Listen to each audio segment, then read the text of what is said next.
Oi, pessoal, estamos começando mais uma entrevista aqui na Rádio do Imparcial. E hoje a nossa conversa é com o professor Antônio Augusto Moura da Silva. Ele é pediatra, epidemiologista, coordenador do IDEA Medicina e hoje a gente vai falar um pouco sobre a medicina 3.0, um conceito novo, mas que promete agregar tecnologia aos tratamentos dos pacientes na medicina. Professor, então, como é que funciona a medicina 3.0? Como é que ela se difere da medicina tradicional? Então, Alice, a medicina 3.0 é um conceito trazido pelo professor Peter Attia, que é um médico americano, que ele trouxe isso no livro dele, Outlive, que a tradução para o português seria Viva Mais e Melhor. Qual é a ideia do professor Peter? Que a medicina hoje, ela perde as oportunidades de prevenção, que a medicina hoje ela está muito voltada para o atendimento do doente, e pouco voltada para a preservação da saúde. Então ele faz um contraste da chamada medicina 2.0 com o que seria essa medicina que a gente almeja, a medicina do futuro, que seria a medicina 3.0. Então hoje, por que a pessoa vai ao médico? Ela vai ao médico quando ela sente alguma coisa, quando ela se sente doente. E aí ela vai lá, o médico vai prescrever um exame de laboratório para saber o que a pessoa tem, quando ele não consegue fazer o diagnóstico apenas com os sinais e com os sintomas, e vai prescrever o medicamento, um tratamento, uma cirurgia. Então, mais ou menos assim que a medicina funciona. Então, o adulto, ele só procura o médico quando ele sente alguma coisa. A ideia da medicina 3.0 é que as pessoas procurem o serviço de saúde quando, né, elas procurem para a preservação da saúde. O que a gente sabe hoje das pesquisas, né? Sou pesquisador aí há 40 anos, né, que eu trabalho, né? A gente sabe que as doenças começam já desde do início da vida. Então, hoje, por exemplo, se você tem um colesterol alto, esse processo já começou há muito tempo atrás. Então, na década de 70, por exemplo, quando os soldados americanos voltaram do Vietnã e eles fizeram autópsia, né, daqueles que morreram, infelizmente, já se detectava que aqueles soldados que voltavam lá com seus 19 e 20 anos, eles já apresentavam placas de gordura nas suas artérias. Então, o processo de adoecimento ele já tinha começado com aquelas pessoas com 20 anos. E isso acontece hoje ainda mais na civilização moderna. Então, as doenças começam precocemente. Então, elas precisam ser detectadas precocemente e não só quando a gente vai desenvolver os sintomas dessas doenças. Então, a ideia da medicina 3.0 é como a criança, né, vai no pediatra para fazer o acompanhamento da sua saúde, do seu crescimento e desenvolvimento, a mesma coisa deve acontecer com o adolescente e com o adulto. Ele procurar para que possam ser feitos exames de triagem e que a gente possa ter uma dieta mais adequada, né? Possa desenvolver hábitos saudáveis e com isso a gente retardar o aparecimento das doenças. Então essa que é a ideia principal da medicina 3.0.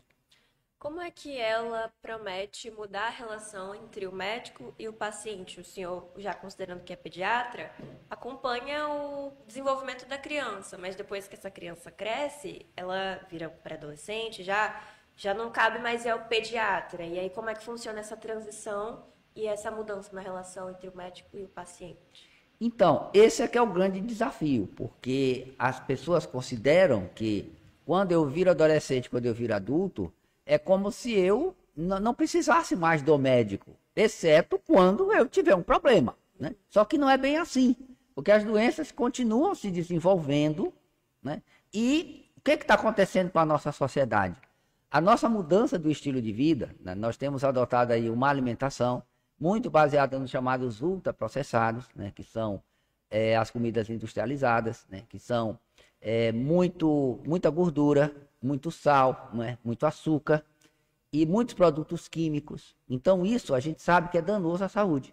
Isso está relacionado com o aparecimento precoce de doenças cardiovasculares, de cânceres, de diabetes, hipertensão e também, né, das chamadas doenças e transtornos mentais.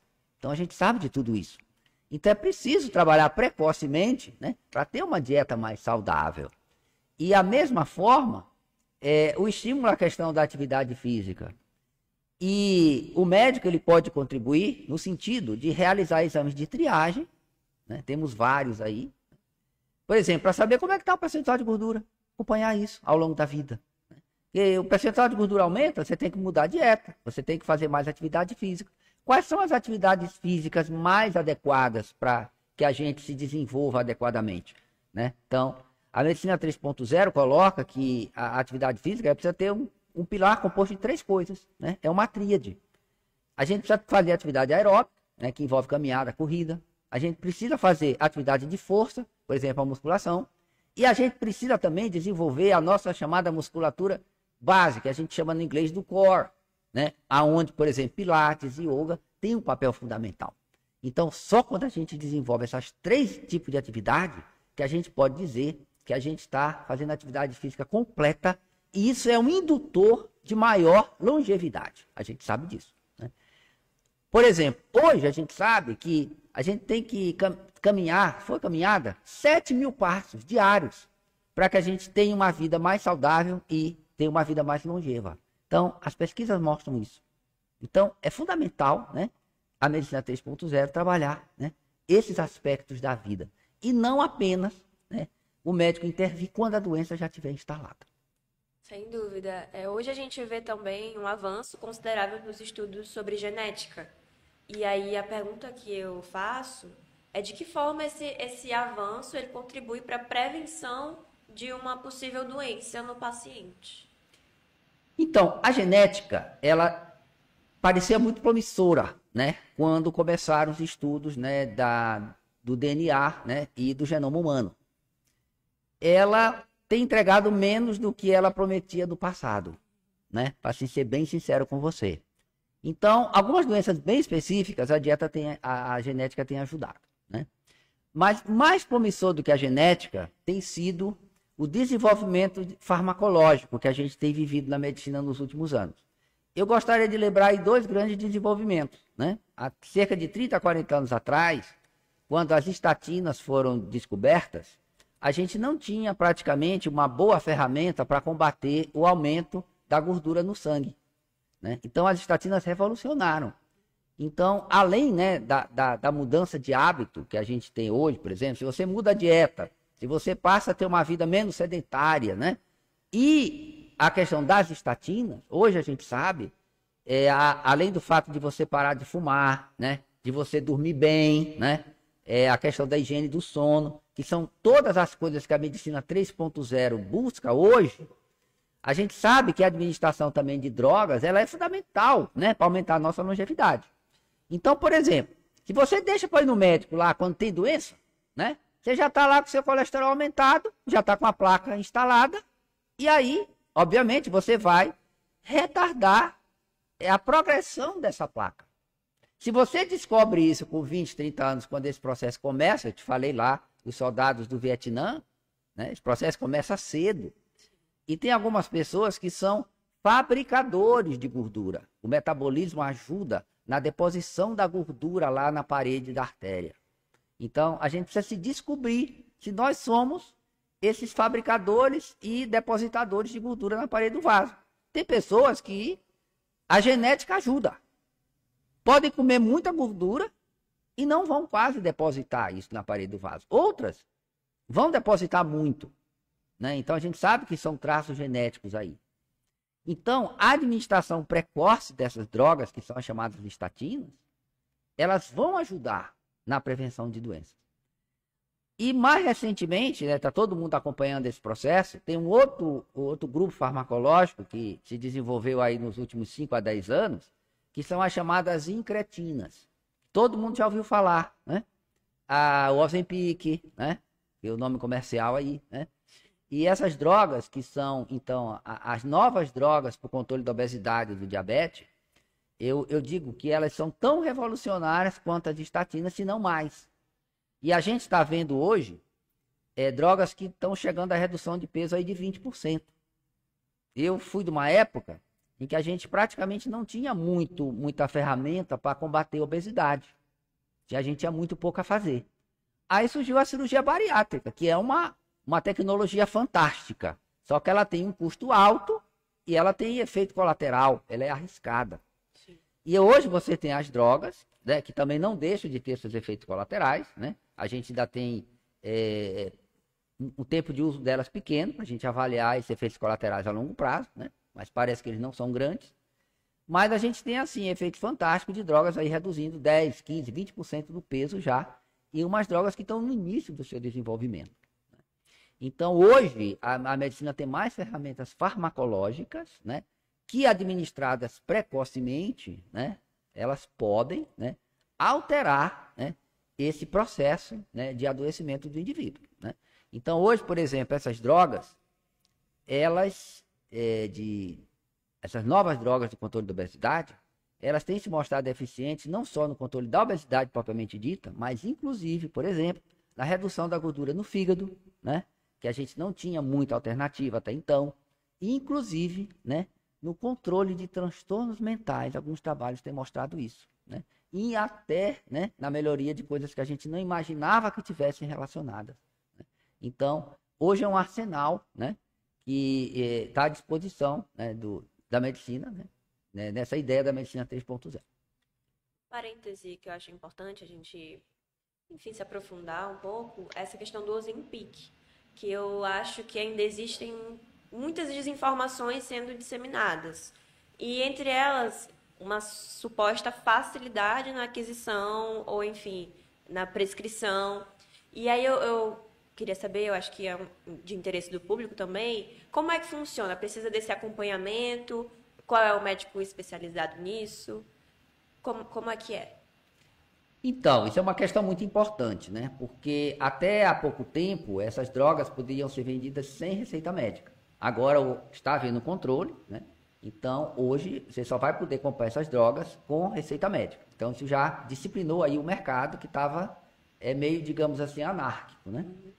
E a prescrição dessas drogas, né, ela precisa realmente passar por uma avaliação, né, importante. Porque o que se sabe, né, em termos aí científicos, é que essas drogas são indicadas, né, para o controle da obesidade, né, e para o diabetes, né? Essas são as indicações atuais para elas. E, obviamente, precisa de uma avaliação médica para que elas sejam prescritas. Por isso é que hoje, né, vai precisar da receita médica. O que a gente sabe, né, para o controle a longo prazo da obesidade, né, tudo indica que precisa de um tratamento com essas drogas que não pode ser interrompido, né? Então, não adianta eu tomar 3 meses, parar, né? Então, precisa de um acompanhamento a longo prazo, né? E o profissional médico é que é a pessoa adequada para fazer esse acompanhamento, tá? E outra coisa importante, pode ser, né? E parece que vão surgir novas indicações para o uso dessas drogas, né? Como eu te apontei aí.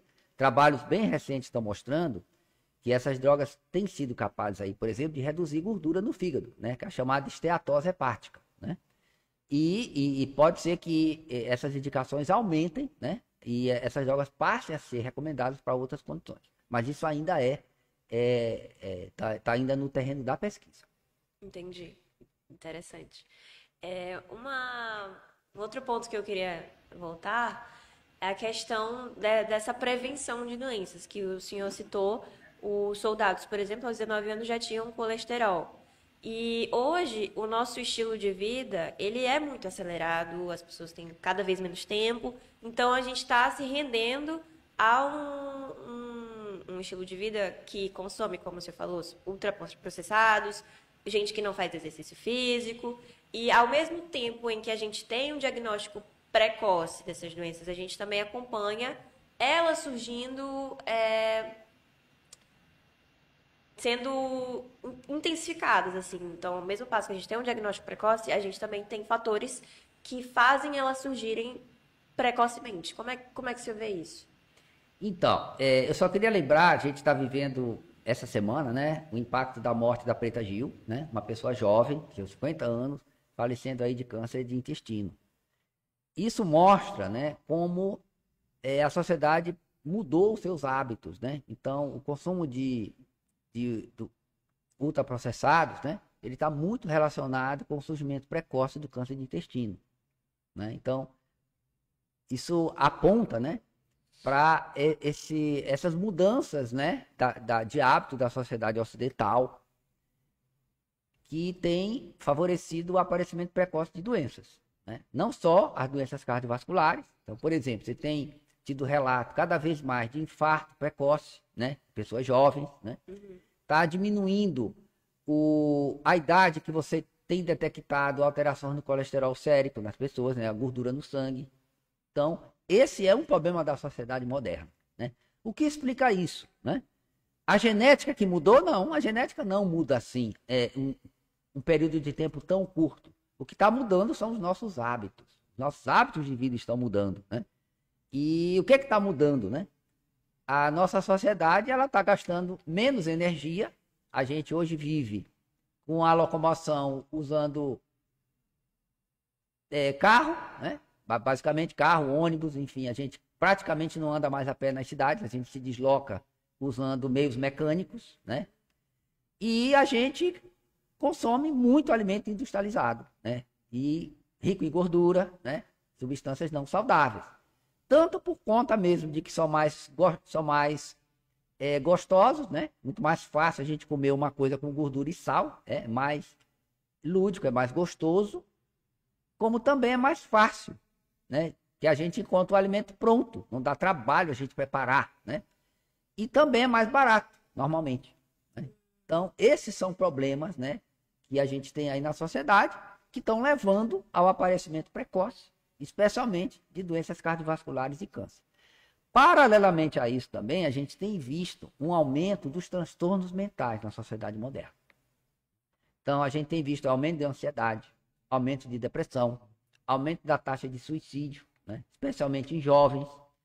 E isso aí a gente está relacionado, né, às vezes, com os mesmos fatores que estão relacionados com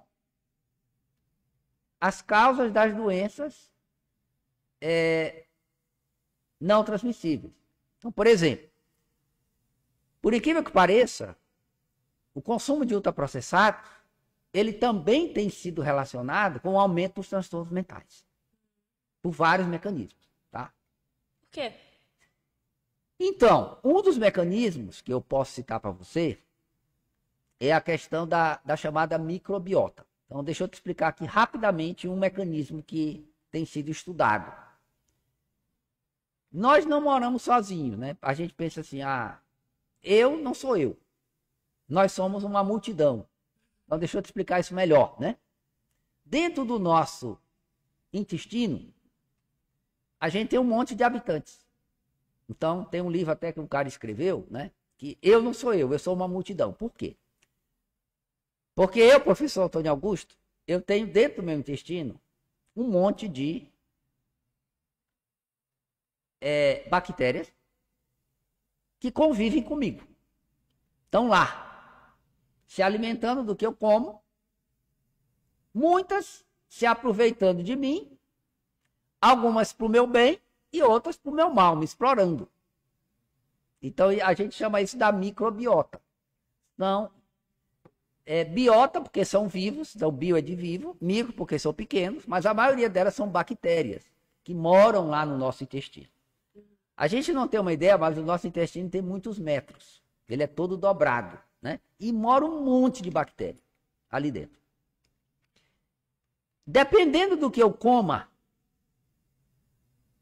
eu vou alimentar um determinado tipo de bactéria. Então, por exemplo, se eu consumo muito açúcar, eu vou aumentar a população de um determinado tipo de bactéria que gosta de açúcar. E vou diminuir um outro determinado tipo de bactéria que não gosta de açúcar. A gente sabe, por exemplo, que a bactéria que gosta de açúcar, ela produz uma substância lá no intestino que ela cria um buraco entre a célula do intestino e ela secreta uma substância que vai lá no nosso cérebro. E aí, lá no cérebro, ela diz, coma mais açúcar. Para que aquela população de bactérias cresça ainda mais. Então, é como se a bactéria nos controlasse o nosso cérebro. Entendeu? Entendi. Inclusive, você pode me corrigir se eu estiver errada, Por exemplo, esse consumo de açúcar, inclusive, influencia o nosso comportamento. As pessoas tendem a ficar mais aceleradas, né? Mais acordadas. Isso procede?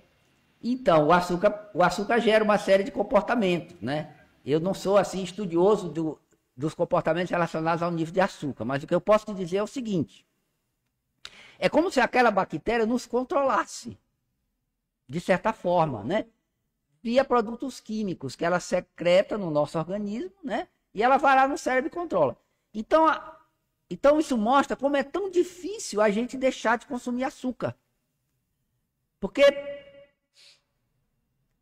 quem gosta de açúcar sabe, olha, é uma vontade louca da gente comer um doce, né? De consumir um sorvete. E a gente às vezes não tem uma ideia que isso é causado por uma bactéria que está ali, que está secretando uma substância e nos controlando. Entendeu? Entendi. Aí no momento que você deixa de consumir açúcar, diminui aquela população de bactérias e diminui a vontade de comer açúcar. Então, esses medicamentos de controle da obesidade, como é que eles agem? Eles agem lá no cérebro, diminuindo a fome. E com isso você vai deixar de comer açúcar. E aquela população de bactérias vai diminuir, você vai deixar de comer menos açúcar. Entendeu? É mais ou menos assim que a coisa funciona. Entendi. E aí, seguindo essa série de inovações, eu queria lhe perguntar sobre as tecnologias que a medicina 3.0 utiliza, né? Seja a inteligência artificial, relógios que medem, né, o batimento cardíaco. Quais são esses? Então, hoje a tecnologia, ela está muito desenvolvida, né? Então, esses monitores de pulso, né, que são os smartwatches, eles são muito importantes. Tem uma coisa que a gente às vezes não dá muita bola, que é o nosso sono. A sociedade moderna, ela tem dormido muito pouco. A gente sabe, por exemplo, que o sono, ele está muito relacionado a transtornos mentais. E é impressionante como, especialmente os jovens, eles têm dormido muito pouco. E eles estão, assim, viciados nas redes sociais. Então, o brasileiro, por exemplo, ele tem passado, em média, 6 a 8 horas por dia fazendo scrolling, né, de tela. E dormindo menos. Esse sono reduzido está relacionado com ansiedade, com depressão. Então, veja, está tudo relacionado. Então, você tem monitores hoje, por exemplo, que te permitem medir o teu tempo de sono e te ajudar a dormir melhor. Então, a tecnologia pode realmente nos ajudar em relação a isso. Inclusive, isso é muito interessante, você associou a os transtornos mentais, porque a palavra do ano de 2024 foi o brain rot, né, o apodrecimento do cérebro, por causa do consumo excessivo de redes sociais, enfim, conteúdos muito hiperestimulantes. E aí, como é que você vê isso e qual a projeção para agora? Porque eu estudo muito essa questão do comportamento, né? E eu vi que esse ano de 2025 as pessoas estão buscando mais atividades offline, então ao ar livre, enfim, hobbies diversos, a gente vê até uma ascensão maior dos esportes. Existe essa preocupação maior? Dá para perceber, vocês médicos estão vendo que está acontecendo essa mudança? Então, eu acho que nós estamos vivendo um momento em que a sociedade está percebendo que o consumo excessivo de rede social, ele possivelmente ele está sendo deletério para a saúde das pessoas. Eu estou dizendo ainda possivelmente, porque nós estamos ainda com muito poucos estudos que podem realmente inferir causalidade em relação a isso. A gente tem muitos estudos de correlação, de associação. Agora, inferir causalidade, assim, olha, a rede social está causando depressão, ainda temos muito poucos estudos apontando nesse sentido. Então, alguma cautela temos que ir aí, né? Mas, o que a gente tem visto, né? A gente fala dessa questão do apodrecimento cerebral. Nós temos alguns indicadores preocupantes na sociedade moderna. Tem um teste PISA, que é um teste internacional feito com estudantes no mundo todo. E pela primeira vez, no mundo desenvolvido, não estou falando do Brasil, as notas do PISA têm caído ano após ano. E uma das coisas que mudou na sociedade moderna é o consumo de rede social, excessivo. Será que é isso que está fazendo o PISA cair? Essas notas do PISA cair? O PISA é um teste que todo aluno, né, termina o ensino médio faz para ver as habilidades dele, né? E realmente é preocupante, porque isso não aconteceu, nunca aconteceu, desde que o PISA é realizado. Então, está todo mundo muito preocupado. A Austrália, por exemplo, proibiu rede social se não me engano, até os 14 anos. Então, está tendo um movimento mundial aí de preocupação real com isso. Todo mundo achava um tempo atrás que a internet, as redes sociais iam melhorar as coisas para todo mundo. Pode ser que isso não esteja acontecendo. Porque está gerando um vício, né? Um vício. As pessoas não conseguem desgrudar do celular, né? Então, é como se fosse uma droga. Te consome ali, consome tua atenção. O cara não consegue desgrudar.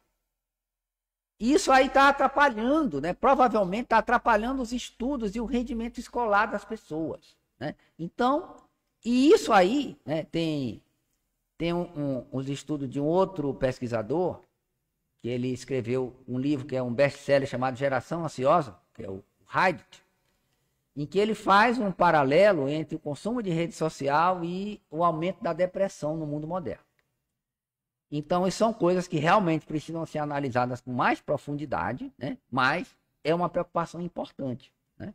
E isso faz aí a discussão que está no mundo moderno, que realmente, o que a gente tem visto, né? No mundo desenvolvido? As populações de mais alta renda, as famílias estão,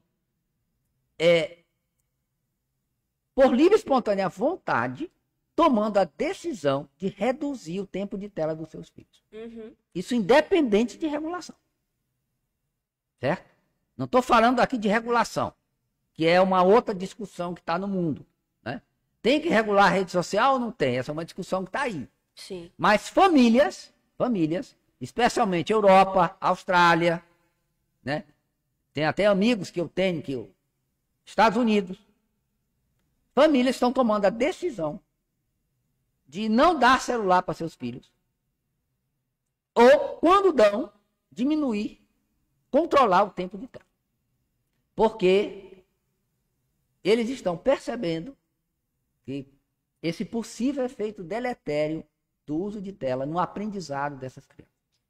Também a gente está enfrentando aí o fenômeno da inteligência artificial, né? A ChatGPT, Perplexity, enfim, essas novas IAs que aparecem e que também são mecanismos de pesquisa, que muitas vezes as pessoas, enfim, delegam as atividades a essas inteligências artificiais, inclusive, às vezes, se consultando também, ou fazendo terapia, como já começou essa discussão na internet, né, sobre pessoas que usam o ChatGPT para fazer terapia ou então para pesquisar sintomas de doenças.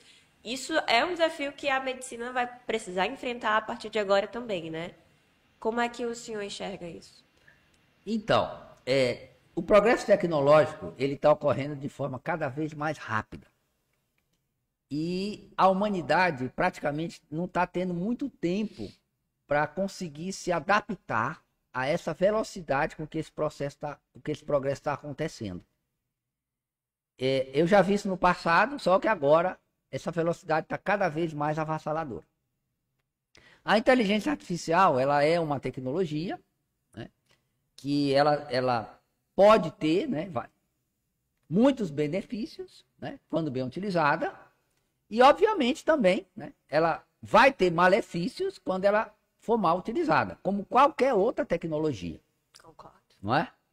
Então, tudo é uma questão da aplicabilidade e da dose em que você usa aquela tecnologia. Então, eu vejo assim, toda tecnologia, eu sou um entusiasta de tecnologia, tá? Sempre fui um dos primeiros adeptos de qualquer tecnologia, mas a gente tem que ter um senso crítico no uso dessa tecnologia. Eu, por exemplo, como coordenador do curso de medicina, a gente mostra as ferramentas de inteligência artificial para os nossos alunos, lá no IDEA, mas a gente tem um cuidado de alertar o seguinte: Se você se viciar no uso dessa tecnologia, você não vai aprender. Você precisa aprender e depois a tecnologia pode até te ajudar para aumentar a tua produtividade. Certo. Agora, se você, ao invés de aprender, for usar a tecnologia, você vai, é o que você falou aí, né? Você pode arriscar, né? Talvez, não desenvolver aquela habilidade. Sim. E aí você confiar na tecnologia e não desenvolver a sua habilidade. O segundo aspecto da sua pergunta é o uso da inteligência artificial como terapeuta ou como médico, como substituto do médico, né? Eu vejo, né, como é aquela coisa, são tecnologias novas que as pessoas vão utilizando. Assim, como consulta, eu acho fantástico o leigo consultar essas coisas. Como único recurso, muito complicado, né? Então, acho legal consultar, ouvir uma opinião, né? Acho que isso é muito legal. Como a gente fazia com a internet nos primeiros momentos, né? Sim. Agora, confiar naquela informação, muito cuidado, né? A gente sabe que a inteligência artificial é uma tecnologia nova, né? Ela é, assim, tem se mostrado útil, mas a gente sabe que tem alucinação, tem informações equivocadas, né? É o que a gente chama de alucinação, né? Então, todo cuidado é pouco. Sem dúvida. É bom que o senhor citou o IDEA, né? IDEA Medicina. E aí eu queria perguntar sobre a introdução da medicina 3.0 na educação. Como é que isso está ocorrendo aqui no Brasil, com os recursos que a gente tem disponíveis? Então, ainda está muito incipiente, né? Porque tem um livro do professor Peter Attia, que é um best-seller, que tem sido lido bastante, né? Mas, assim, infelizmente, a medicina ainda tem uma vertente muito mais curativa do que preventiva, né? Então, ainda são poucas as pessoas, né, que têm propagado, né, essa necessidade. Mas o que a gente tem visto? No sistema de saúde, o consumo, o gasto, né, com a recuperação da saúde é muito grande. Então, a gente realmente precisa, né, mudar um pouco o foco para a prevenção. Isso é fundamental para que a gente possa, não só, né, importante para reduzir o gasto também, mas para melhorar a nossa qualidade de vida. Porque se a gente fizer isso, como o próprio professor fala no livro, a gente vai viver mais e melhor. Sim, sem dúvida. Até porque a gente tem uma tendência de que aumente a longevidade, né? Até passando numa reportagem esses dias que as pessoas estão na terceira idade, na melhor idade, enfim, tendo relacionamentos, tendo outros estilos de vida. E eu queria saber, mas ainda sobre a educação, quais são os mecanismos que vocês usam no IDEA para inserir essa medicina 3.0? Como é que é feito? Então, é exatamente da forma como eu tenho procurado falar com você, né? Nas nossas aulas práticas, né? Nos nossos seminários, a gente tem passado essas informações para os nossos alunos, né? Exatamente para que, tanto no processo de aprendizagem, quanto mais tarde, quando eles se formarem, né? Eles passem a utilizar essas ideias, né? No seu dia a dia, né? Então, esse aqui é o caminho. Eu queria colocar uma outra informação importante, que é o seguinte. Nos últimos anos, o que a gente tinha visto? O aumento da expectativa de vida, ele estava ocorrendo com uma certa velocidade no mundo. Recentemente, a gente tem visto uma desaceleração desses ganhos. Então, esses ganhos podem estar sendo, alguns podem até estar sendo revertidos. Parte dessa reversão ocorreu por causa da pandemia, que era esperado, né? Mas tem uma reversão maior que independeu da pandemia. Então, isso é um fator preocupante no mundo. Então, parece que está tendo alguma coisa, especialmente nas gerações mais novas, que você está tendo um retrocesso de saúde. O que é? Os hábitos estão piorando. A dieta está piorando. O estilo de vida está piorando, né? Então, isso mostra que cada vez mais a medicina 3.0 ela é importante de ser utilizada. Qual o maior desafio para que ela seja implantada agora? Eu acho que é uma mudança mesmo de mentalidade das pessoas. Porque ela é a mais difícil da gente implementar, porque ela passa por uma mudança de mentalidade. Sim. Né? Primeiro, as pessoas perceberem que a realidade está mudando para pior, de certa forma. Né? Porque esses ganhos de qualidade de vida, de longevidade, eles não são automáticos. E a gente corre risco deles estarem em retrocesso, pelos dados que a gente está vendo aí ao longo do mundo. Pode ser agora que essas novas drogas, elas voltem a acelerar esse processo que estava em retrocesso. Pode ser. Entendeu? Entendi. Que às vezes as pessoas têm dificuldade de mudar hábitos. E a droga ajuda, sem dúvida ajuda. A droga é fantástica. Mas a droga sozinha não basta.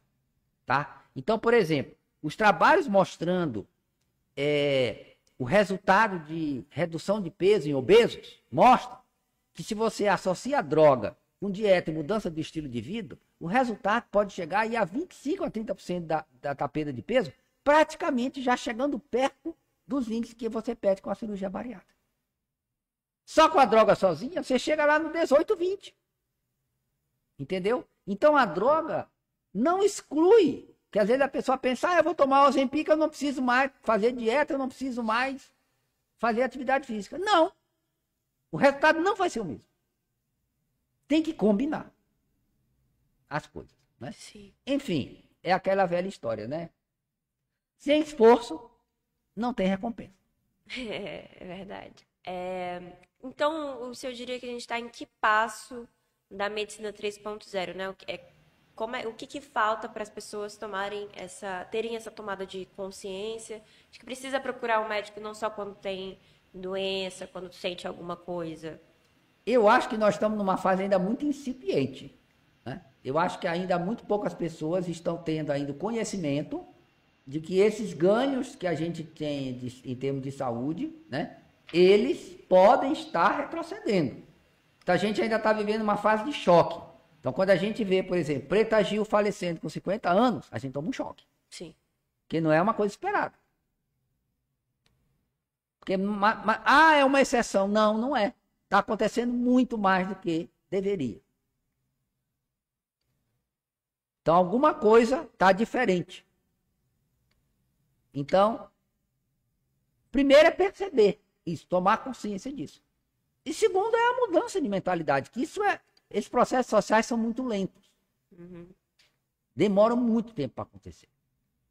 Então, acho que nós estamos ainda num processo muito inicial disso. E muita gente é descrente. Acha isso não vai acontecer nunca. Mas acho que toda mudança social, ela começa assim. Ela começa com aquelas pessoas, né, que parecem malucos, assim, propor coisas diferentes. Sim. Mas é assim. Sem dúvidas. Inclusive, existe algum projeto, assim, de uma maneira geral, de campanhas de conscientização, ou então, enfim, projetos que cheguem até a população, das camadas mais altas até as mais baixas, para promover essa conscientização? Então, esse podcast aqui já é um exemplo dessa campanha. Boa. Entendeu?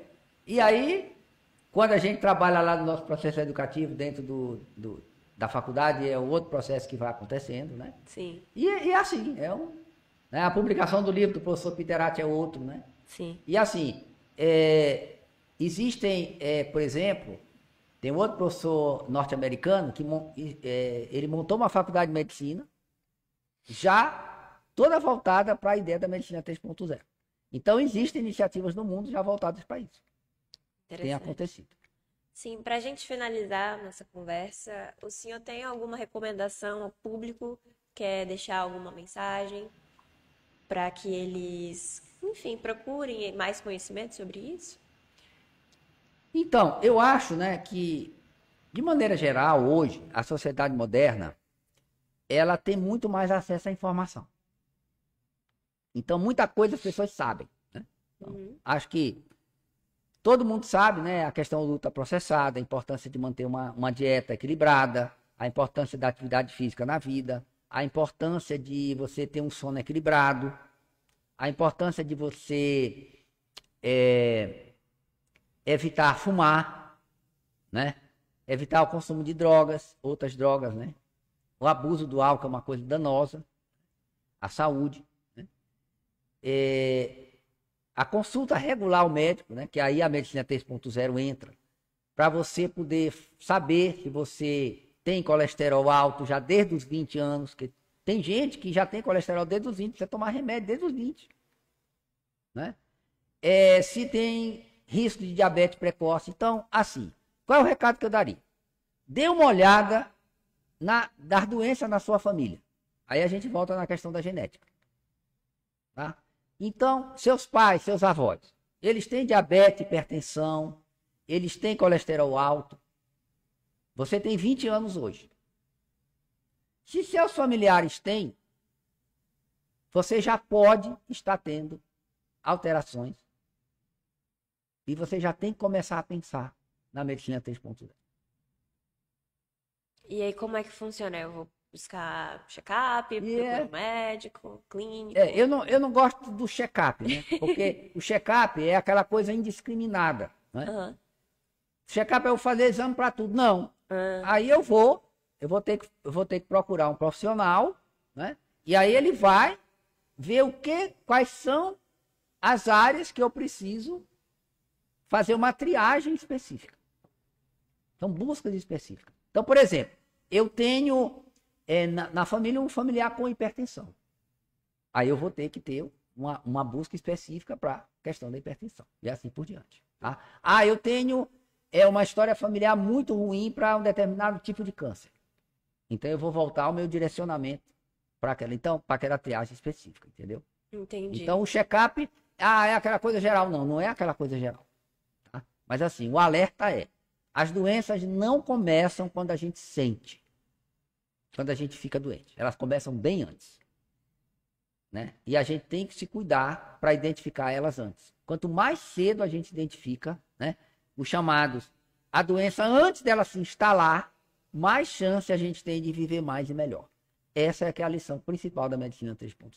Entendi. Muito obrigada, viu, professor, pelo seu tempo, por essa troca de conhecimento que eu acho que vai agregar muito nesse estudo, né, e no público de um modo geral.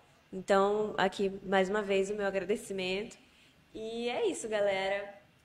Esse foi nossa entrevista de hoje. Espero que vocês tenham gostado. E até a próxima. Obrigado.